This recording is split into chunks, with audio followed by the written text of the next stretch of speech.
దైవంగా మిగిలిపోతారు. మీరు రాజీనామా చేసి మీ మొత్తం 8 మంది ఎంపీలతోని రాజీనామా చేయించాలని చెప్పి నేను అరవింద్ గారిని డిమాండ్ చేస్తూ ఉన్నా. మీరు రాజీనామా చేస్తే బీసీ బిల్లు ఖచ్చితంగా నడుచుకుంటూ వస్తుంది. ఇవాళ మోడీ గారిది అక్కడ మైనారిటీ గవర్నమెంట్ నడుస్తుంది.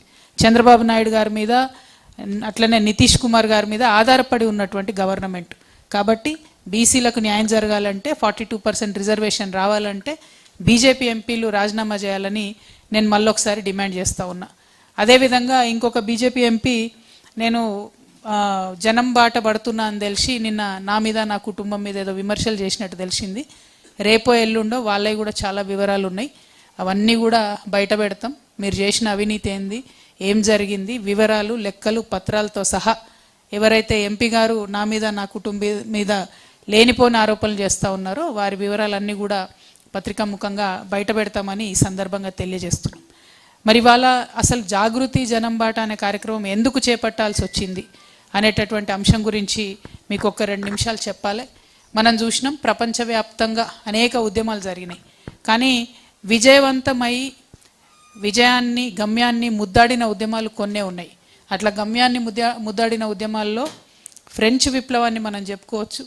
స్వేచ్ఛ, స్వాతంత్రం, స్వేచ్ఛ, సమానత్వం, సౌభ్రాతృత్వం అనేటటువంటి నినాదంతో ఆనాడు ఫ్రెంచ్ ఉద్యమం సాగింది.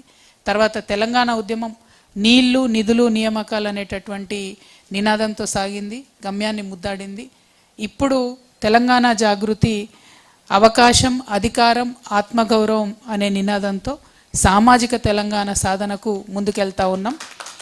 అవకాశం, అధికారం, ఆత్మగౌరవం అంటే వచ్చేటటువంటి అన్ని అవకాశాల్లో అందరికీ వాటా ఉండాలి, అధికారంలో అందరికీ వాటా రావాలి, ఆత్మగౌరవంతో కూడినటువంటి అభివృద్ధి జరగాలి అనేటటువంటి నినాదంతో ముందుకెళ్తా ఉన్నాం. అంటే ఇది ఎక్కడో ఏదో అర్థం కాని కాన్సెప్ట్ ఏం కాదు. ఇవాళ విద్య ఉంది, నిజంగా అందరికీ అందుబాటులో ఉందా? ఒక్కసారి మనం ఆలోచన చేసుకోవాలి. ప్రభుత్వము ఫీజు రియంబర్స్మెంట్ పే చేయకపోతే అత్యధికంగా నష్టపోతున్న వర్గాలు ఎవరు? ఒక్కసారి ఆలోచన చేసుకోవాలి.